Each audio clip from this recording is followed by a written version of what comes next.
आज सुनते हैं भादो पूर्णिमा व्रत कथा। तो एक बार बोलिए प्रेम से विष्णु भगवान की जय, लक्ष्मी माता की जय। एकादशी की भांति ही पूरे वर्ष में 12 पूर्णिमा व्रत आते हैं। एक माह में एक बार पूर्णिमा और एक बार अमावस्या आती है। यह दोनों तिथि 15 दिनों के अंतराल के बीच आती है। पूर्णिमा व्रत का हिंदू धर्म में बेहद ही खास महत्व होता है। यदि आप कोई शुभ कार्य करने की सोच रहे हैं तो बिना किसी मुहूर्त के पूर्णिमा तिथि के दिन उस कार्य को कर सकते हैं। पूर्णिमा के दिन आसमान में पूरा चांद दिखाई देता है। तो आइए जानते हैं पूर्णिमा व्रत की कथा। द्वापर युग में यशोदा माँ ने श्री कृष्ण से कहा, हे कृष्ण, तुम सारे संसार के उत्पकर्ता, पालनहारी और संहार करता हो। आज मुझे कोई ऐसा व्रत बताओ जिसको करने से मृत्यु लोक में भी स्त्रियों को विधवा होने का भय न रहे तथा यह व्रत सभी मनुष्यों की मनोकामना पूर्ण करने वाला हो। श्री कृष्ण कहने लगे, हे माता, तुमने अति सुंदर प्रश्न किया है। मैं तुम्हें ऐसे एक व्रत के बारे में विस्तार से बताता हूँ। सौभाग्य की प्राप्ति के लिए स्त्रियों को 32 पूर्णिमा व्रत करना चाहिए। इस व्रत को करने से स्त्री को सौभाग्य की प्राप्ति होती है। यह व्रत अत्यंत सौभाग्य देने वाला और भगवान शिव के प्रति भक्ति को बढ़ाने वाला है। यशोदा जी कहने लगे कि हे कृष्ण, प्रथम इस व्रत को मृत्यु लोक में किसने किया था, इसके विषय में विस्तार से मुझसे बताओ। श्री कृष्ण कहने लगे कि इस भूमंडल पर अनेक प्रकार के रत्नों से परिपूर्ण कार्तिका नाम की एक नगरी थी। वहाँ चंद्रहास नामक राजा राज्य करता था। उसी नगर में धनेश्वर नाम का एक ब्राह्मण था और उसकी स्त्री अति सुशीला रूपवती थी। दोनों ही उस नगर में बड़े प्रेम से रहते थे। घर में धन्य धान्य आदि की कोई कमी नहीं थी, परंतु उनको बहुत बड़ा दुख था कि उनकी कोई संतान नहीं है। एक समय एक बड़ा योगी उस नगर में आया। वह योगी उस ब्राह्मण के घर को छोड़कर अन्य सभी घरों से भिक्षा लेकर भोजन किया करता था। रूपवती से कभी भिक्षा नहीं लेता था। एक दिन वह योगी रूपवती से भिक्षा न लेकर किसी अन्य घरों से भिक्षा लेकर गंगा किनारे जाकर भिक्षण को प्रेम पूर्वक ग्रहण करने लगा कि धनेश्वर ने योगी का यह सब कार्य देख लिया। अपनी भिक्षा के अनादर से दुखी होकर धनेश्वर योगी से बोला, हे महात्मा, आप सब घरों से भिक्षा लेते हैं, परंतु आप मेरे घर की भिक्षा कभी नहीं लेते। इसका क्या कारण है? योगी ने कहा, निसंतान के घरों की भिख पतितों के अत्र के तुल्य होता है और जो पतितों का अत्र खाता है वह भी पतित हो जाता है। क्योंकि तुम निसंतान हो, इसीलिए पतित हो जाने का भय से मैं तुम्हारे घर की भिक्षा नहीं लेता। धनेश्वर योगी यह बात सुनकर बहुत दुखी हुआ और हाथ जोड़कर योगी के पैरों में गिर गया और कहने लगा, हे महाराज, यदि ऐसा है तो आप पुत्र प्राप्ति का उपाय बतलाइए। आप सर्वज्ञानी है, मुझ पर कृपा कीजिए। हे भगवान, मेरे घर में धन की कोई कमी नहीं है, परंतु मैं पुत्र न होने का कारण अत्यंत दुखी हो। आप मेरे इस दुख का हरण करें, सामर्थ्यवान है। यह सुनकर योगी कहने लगे, हे ब्राह्मण, तुम चंडी की आराधना करो। घर आकर उसने अपनी पत्नी से सब बात कह और स्वयं तप करने के लिए वन में चला गया। वन में जाकर उसने चंडी की उपासना की और उपवास किए। चंडी ने 16वें दिन उसको स्वप्न में दर्शन दिया और कहा, हे धनेश्वर, जा, तेरे घर पुत्र होगा, परंतु वह 16 वर्ष की आयु में ही मृत्यु को प्राप्त हो जाएगा। यदि तुम दोनों पति पत्नी 32 पूर्णमासियों का व्रत विधि पूर्वक करेगो तो यह दीर्घायु हो जाएगा। जितनी तुम्हारी सामर्थ्य हो आटे के दिए बनाकर शिव जी भगवान का पूजन करना, परंतु पूर्णमासी के व्रत 32 होने चाहिए। प्रातः काल होने पर इस स्थान के समीप तुम्हें आम का वृक्ष दिखाई देगा। उस पर चढ़कर तुम एक फल तोड़कर शीघ्र ही अपने घर चले जाना और अपनी पत्नी से सब बात कहना। ऋतु स्नान के पश्चात वह स्वच्छ होकर श्री शंकर भगवान का ध्यान करके उस फल को खा लेगी। शंकर भगवान की कृपा से उसको गर्भ हो जाएगा। जब वह ब्राह्मण प्रातः काल उठा तो उसने एक स्थान के पास ही आम का वृक्ष देखा, जिस पर एक अत्यंत सुंदर आम का फल लगा हुआ था। उस ब्राह्मण ने उस आम के वृक्ष पर चढ़कर फल को तोड़ने की प्रयत्न किया, परंतु वृक्ष पर कई बार प्रयत्न करने पर भी वह चढ़ नहीं पाया। तब उस ब्राह्मण को बहुत चिंता हुई। तब विघ्न विनाशक श्री गणेश भगवान की वंदना करने लगा। हे दया निधान, अपने भक्तों के विघ्नों का नाश करने के, उनके मंगल कार्यों को करने वाले, दुष्टों का नाश करने वाले, रिद्धि सिद्धि प्रदान करने वाले, आप मुझ पर कृपा करके इतना बल दे कि मैं अपने मनोरथ को पूरा कर सकूं। इस प्रकार श्री गणेश जी की प्रार्थना करने पर उनकी कृपा से धनेश्वर वृक्ष पर चढ़ गया और उसने सुंदर आम के फलों को तोड़ लिया। और धनेश्वर ने सोचा, जो वरदान से फल मिला है वह यही है और कोई फल तो दिखाई नहीं दे रहा। उस धनेश्वर ब्राह्मण ने जल्दी से घर जाकर अपनी पत्नी को वह फल दे दिया और उसकी पत्नी ने अपने पति के कहे अनुसार उस फल को खा लिया और वह गर्भवती हो गई। देवी जी की असीम कृपा से उससे एक अत्यंत सुंदर पुत्र पैदा हुआ, जिसका नाम उन्होंने देवी दास रखा। माता पिता के हर्ष और शोक के साथ वह बालक शुक्ल पक्ष की चंद्रमा के भांति वह बालक अपने पिता के घर में बड़ा होने लगा। भवानी की कृपा से वह बालक बहुत ही सुंदर, सुशील, विद्या पढ़ने में बहुत ही निपुण हो गया। दुर्गा जी की आज्ञा अनुसार उसकी माता 32 पूर्णमासी का व्रत रखना आरंभ कर दिया, जिससे उसका पुत्र बड़ी आयु वाला हो जाए। 16 वर्ष लगते ही देवी दास के माता पिता को बड़ी चिंता हो गई कि कहीं उनके पुत्र की इस वर्ष मृत्यु न हो जाए। इसीलिए उन्होंने अपने मन में विचार किया कि यदि यह दुर्घटना उनके सामने हो गई तो वह कैसे सहन करेंगे। इसीलिए उन्होंने देवी दास के मामा को बुलाया और कहा, हमारी एक बहुत बड़ी इच्छा है कि देवी दास 1 वर्ष तक काशी में जाकर विद्या अध्ययन करे और उसको अकेला भी कभी नहीं छोड़ना चाहिए। इसीलिए साथ में तुम चले जाओ और 1 वर्ष के पश्चात इसको वापस ले आना। सब प्रबंध करके उसके माता पिता ने काशी जाने के लिए देवी दास को एक घोड़े पर बैठाकर उसके मामा के साथ भेज दिया, परंतु यह बात उसके मामा या किसी और से नहीं बताई। धनेश्वर तथा उसकी पत्नी ने अपने पुत्र की मंगल कामना दीर्घायु के लिए भगवती दुर्गा की आराधना और पूर्णमासियों का व्रत करना आरंभ कर दिया। इस प्रकार बराबर 32 पूर्णमासी के व्रत को उन्होंने पूरा किया। कुछ समय पश्चात एक दिन वह मामा और भांजा मार्ग में रात में बिताने के लिए किसी गांव में ठहरे हुए थे। उस दिन उस गांव में ब्राह्मण की अत्यंत सुंदर, सुशीला और गुणवती कन्या का विवाह होने वाला था। जिस धर्मशाला के अंदर वर और उसकी बारात ठहरी थी, उसी धर्मशाला में देवी दास और उसके मामा भी ठहरे हुए थे।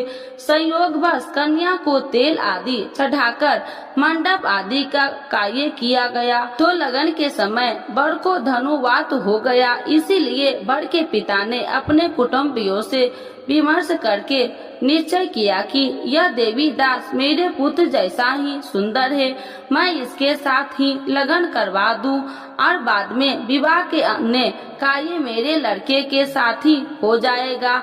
ऐसा सोचकर देवी दास के मामा से जाकर बोला कि तुम थोड़ी देर के लिए अपना भांजा हमें दे दो, जिससे विवाह के लगन का सब कार्य सुचारू रूप से हो सके। तब देवी दास का मामा कहने लगा, जो कुछ भी वधू पक्ष की कन्या दान के समय वर को मिले वह सब हमें दे दिया जाए, तो मेरा भांजा इस बारात में दूल्हा बन जाएगा। यह बात वर के पिता ने स्वीकार कर लेने पर उसने अपना भांजा वर बनने के लिए भेज दिया और उसके साथ सब विवाह कार्य विधि पूर्वक संपन्न हो गए। पत्नी के साथ वह भोजन करने लगा तो अपने मन में सोचने लगा कि न जाने यह किसकी स्त्री होगी। वह एकांत में यही सोच सोचकर अपने कर्म श्वास छोड़ने लगा और उसकी आंखों से आंसू भी आ गए। तब लड़की ने पूछा, क्या बात है, आप इतने उदासीन व दुखी क्यों हो रहे हैं? तब उसने सब बात जेवर के पिता और उसके मामा के हुई थी लड़की को बता दी। तब कन्या कहने लगा कि यह ब्राह्मण विवाह के विपरीत कैसे हो सकता है? देव ब्राह्मण और अग्नि के सामने मैंने आपको ही अपना पति माना है, इसीलिए आप ही मेरे पति हैं। मैं आपकी ही पत्नी रहूंगी, अन्य किसी की कदापि नहीं। देवी दास ने कहा, ऐसा मत करिए, क्योंकि मेरी आयु बहुत कम है। मेरे पश्चात आपकी क्या गति होगी? इन बातों को अच्छी तरह विचार कर लो। परंतु वह दृढ़ विचार वाली कन्या थी। वह बोली, जो आपकी गति होगी वह मेरी गति होगी। स्वामी, आप उठिए और भोजन कीजिए, आप निश्चय ही भूखे होंगे। तब देवी दास और उसकी पत्नी ने भोजन किया तथा शेष रात्रि वह सोते रहे। प्रातः काल देवी दास ने अपनी पत्नी को 3 नागों से जड़ी हुई एक अंगूठी दे दी, एक रुमाल दिया और बोला, हे प्रिय, इसे लो और संकेत समझकर स्थिर चित हो जाओ। मेरा मरण और जीवन जानने के लिए एक पुष्ट वाटिका बना लो, उसमें सुगंधित वाली एक नववालिका लगाओ, उसको प्रतिदिन जल से सींचा करो और आनंद के साथ खेलो कूदो और उत्सव मनाओ। जिस समय और जिस दिन मेरा मृत्यु होगा यह फूल सूख जाएगा और जब वह फिर से हरे हो जाएंगे तो समझ लेना मैं जीवित हूँ। यह बात निश्चय करके समझ लेना, उसने कोई भी संशय नहीं है। इतना कहकर देवी दास वहाँ से चला गया। प्रातः काल होते ही वहाँ पर गाजे बाजे बजने लगा और जिस समय विवाह कार्य समाप्त करने के लिए वर तथा सब बाराती मंडप में आए तो कन्या ने वर को भली प्रकार से देखकर अपने पिता से कहा, यह मेरा पति नहीं है, मेरा पति वही है जिसके साथ रात्रि में मेरा पानी ग्रहण हुआ था, इसके साथ मेरा विवाह नहीं हुआ। यदि वह वही पुरुष है तो बताइए कि मैंने इसको क्या दी। वधू पक्ष और कन्या पक्ष कन्या दान के समय जो आभूषण आदि दिए गए थे वो दिखाइए तथा रात में क्या गुप्त बातें मैंने इनसे कही वह सब सुनाइए। पिता ने उसके कहे अनुसार वर को बुलाया। कन्या की यह सब बातें सुनकर वह कहने लगे, मैं कुछ भी नहीं जानता। इसके पश्चात लज्जित होकर वह अपना सा मुंह बनाकर चला गया और सारी बात भी अपमानित होकर वहां से लौट गई। भगवान श्री कृष्ण बोले, हे माता, इस प्रकार देवी दास काशी विद्या अध्ययन के लिए चला गया। जब वह कुछ समय बीत गया तो काल से प्रेरित होकर एक सर्प रात्रि के समय उसको डसने के लिए वहां पर आया। उस विस्तार के प्रभाव से उसके शयन का स्थान चारों ओर से विष की ज्वाला से विषैले हो गया, परंतु व्रत के प्रभाव से उसको काट नहीं पाया, क्योंकि पहले ही उसकी माता ने 32 पूर्णमासी का व्रत रखा था। इसके बाद मध्याह्न के समय स्वयं काल वहाँ आया और उसके शरीर से प्राण को निकालने का प्रयत्न करने लगा, जिससे वह मूर्छित होकर पृथ्वी पर गिर गया। उसी समय माता पार्वती के साथ भगवान शंकर वहां आ गए। उसको मूर्छित दशा में देखकर माता पार्वती जी ने शंकर जी से प्रार्थना की, हे महाराज, इस बालक की माता ने पहले ही 32 पूर्णिमा का व्रत पूरा किया था, जिसके प्रभाव से आप इसको प्राण दान दे। भवानी के कहने पर भक्त वत्सल भगवान शिव जी ने उसको प्राण दान दे दिया। इस व्रत के प्रभाव से काल को भी पीछे हटना पड़ा और देवी दास स्वयं होकर बैठ गया। उधर उसकी पत्नी उसके काल की परीक्षा किया करती थी। जब उसने देखा वो पुष्प वाटिका में पुष्प कुछ भी नहीं है तो उसको अत्यंत आश्चर्य हुआ, लेकिन जब वह जैसे ही हरी भरी हो गई तो वह जान गई कि सब उसका पति ठीक ठाक है, वह जीवित हो गया है। यह देखकर वह बहुत प्रसन्न हो उठी। अपने पिता से कहने लगे कि पिताजी, मेरा पति जीवित है, आप उनको ढूंढिए। जब 16 वर्ष व्यतीत हो गया तो देवी दास भी अपने मामा के साथ काशी से चल दिया। इधर उसके ससुराल उसको ढूंढने के लिए अपने घर से जाने वाले ही थे कि वहाँ दोनों मामा और भांजा वहाँ पर आ गए। उनका आया हुआ देखकर उनके ससुर को बहुत प्रसन्नता हुई। उन्हें अपने घर ले गए। उस समय नगर के निवासी भी वहाँ इकट्ठे हो गए। निश्चय किया कि अवश्य ही इसी बालक के साथ कन्या का विवाह हुआ था। उस बालक को कन्या ने जब देखा तो पहचान लिया कि यह तो वही है जो संकेत करके गया था। तब उपरांत सब कहने लगे कि भला हुआ यह आ गया है और सब नगरवासी ने आनंद मनाया। कुछ दिन बाद देवी दास ने अपनी पत्नी और मामा के अपने ससुराल के घर से बहुत सारे उपहार लेकर अपने माता पिता की घर की तरफ प्रस्थान किया। जब वह अपने गांव के निकट पहुंच गए तो कई लोगों से उसे देखकर उसके माता पिता को पहले ही खबर दे दी कि तुम्हारा पुत्र देवी दास अपनी पत्नी और मामा के सहित आ रहे हैं। ऐसा समाचार सुनकर माता पिता को विश्वास नहीं हुआ, परंतु जब और लोगों ने भी आकर यही बात उनसे बताई तो उनको बड़ा आश्चर्य हुआ। लेकिन थोड़ी देर में देवी दास ने आकर अपने माता पिता के चरणों में अपना सर रखकर प्रणाम किया और उसकी अपनी पत्नी ने अपने सास ससुर के चरणों को स्पर्श किया तो माता पिता ने अपने पुत्र और पुत्र वधू को हृदय से लगा लिया और दोनों की आंखों में प्रेम अश्रु बह चले। अपने पुत्र और पुत्र वधू के आने की खुशी में धनेश्वर ने बड़ा ही भारी उत्सव किया और ब्राह्मणों को दान दक्षिणा देकर प्रसन्न किया। श्री कृष्ण भगवान कहने लगे कि इस प्रकार धनेश्वर 32 पूर्णमासी के व्रत के प्रभाव से पुत्रवान हो गया। जो भी स्त्री 32 पूर्णमासी के व्रत को करती है वे जन्म जन्मांतर के वैधव्य का दुख नहीं भोगती और सदैव सौभाग्यवती रहती है। तो एक बार बोलिए प्रेम से विष्णु भगवान की जय, लक्ष्मी माता की जय। पूर्णिमा व्रत के लाभ। किसी भी उपासक द्वारा पूर्णिमा व्रत करने से भगवान श्री विष्णु प्रसन्न होते हैं।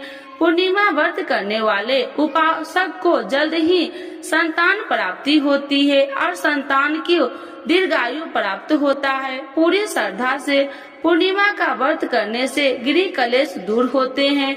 पूर्णिमा के व्रत करने से स्त्रियां सौभाग्यवती का वर प्राप्त होता है।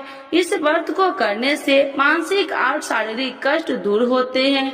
पूर्णिमा का व्रत करने से मनुष्य की सभी प्रकार की मनोकामना पूरी होती है। जो भी उपासक पूर्णिमा का व्रत रखता है उस पर भगवान विष्णु और चंद्रमा की विशेष कृपा सदैव बनी रहती है। यह व्रत करने से आर्थिक परेशानी भी दूर होती है। पूर्णिमा व्रत की पूजा विधि। पूर्णिमा के दिन सुबह नहाकर स्वच्छ कपड़े पहने, जिसके बाद घर के मंदिर को अच्छे तरह से साफ कर गंगा जल छिड़काव करे। भगवान श्री विष्णु की मूर्ति पर हल्दी का तिलक लगाना चाहिए। भगवान श्री विष्णु के साथ माता लक्ष्मी का पूजन अवश्य तौर पर करना चाहिए। भगवान श्री विष्णु के समक्ष घी का दीपक जलाए, पुष्प चढ़ाए। रात को चंद्र उदय होने के बाद चंद्रमा को जल अर्पित करे। पूर्णिमा के व्रत किसकी पूजा करनी चाहिए? पूर्णिमा के व्रत में विष्णु भगवान की पूजा करनी चाहिए। पूर्णिमा के व्रत कितने करने चाहिए? पूर्णिमा के 32 व्रत करने का संकल्प लेना चाहिए। पूर्णिमा के दिन क्या नहीं खाना चाहिए? पूर्णिमा के दिन प्याज लहसुन नहीं खाना चाहिए। तो एक बार बोलिए प्रेम से कृष्ण भगवान की जय, विष्णु भगवान की जय, लक्ष्मी माता की जय। पूर्णिमा पर लक्ष्मी नारायण व्रत करने का बहुत महत्व है। भगवान विष्णु की पूजा करने से सभी शारीरिक दुखों का नाश होता है और सुखों की प्राप्ति होती है। इस दिन पवित्र नदियों में स्नान करने एवं व्रत दान पुण्य करने से पुण्य फलों की प्राप्ति होती है। पूर्णिमा पर लक्ष्मी नारायण व्रत करने का बहुत महत्व है। भगवान विष्णु की पूजा करने से सभी शारीरिक दुखों का नाश होता है और सुखों की प्राप्ति होती है। इस दिन पवित्र नदियों में स्नान करने एवं व्रत दान पुण्य करने से पुण्य फलों की प्राप्ति होती है। इस दौरान चंद्रमा से जुड़ी चीजों का दान करने से कई तरह के लाभ प्राप्त होते हैं। आप सफेद वस्त्र, शक्कर, चावल, दही या फिर चांदी का दान कर सकते हैं। माना जाता है कि इससे कुंडली में चंद्रमा की स्थिति मजबूत होती है और जीवन में सुख समृद्धि बनी रहती है। पूर्णिमा के दिन चंद्र देव अपनी पूर्ण कला से युक्त होते हैं। इसका प्रभाव सीधे व्यक्ति के मन और शरीर पर पड़ता है। इस दिन चंद्र पूजन से व्यक्ति की मानसिक और आर्थिक स्थिति ठीक होती है, क्योंकि ज्योतिष में चंद्रमा को द्रव्य और मन का कारक कहा गया है। पूर्णिमा व्रत की पूजा विधि: इस दिन सूर्योदय से पूर्व स्नान कर उगते हुए सूर्य को जल दे और इसके बाद भगवान लक्ष्मी नारायण के सामने हाथ में अक्षत, जल, पूजा की सुपारी और जल लेकर व्रत का संकल्प ले। पूजा के लिए पूर्व की ओर मुख कर बैठे जाए और एक चौकी पर लाल और पीला वस्त्र बिछा लेकर लक्ष्मी नारायण को आसन दे। पीला कपड़ा दाहिना और बिछाकर विष्णु जी को स्थापित करे और लाल कपड़ा बाएं ओर बिछाकर देवी लक्ष्मी को विराजित करे। इसके बाद लाल, सफेद और पीले पुष्प अर्पित करते हुए विधि विधान से पूजन करे। संभव हो तो देवी लक्ष्मी को कमल का पुष्प अर्पित करे। इसके बाद मखाने की खीर, आटे की पंजरी या शुद्ध घी से बने मिष्ठान का भोग लगाए।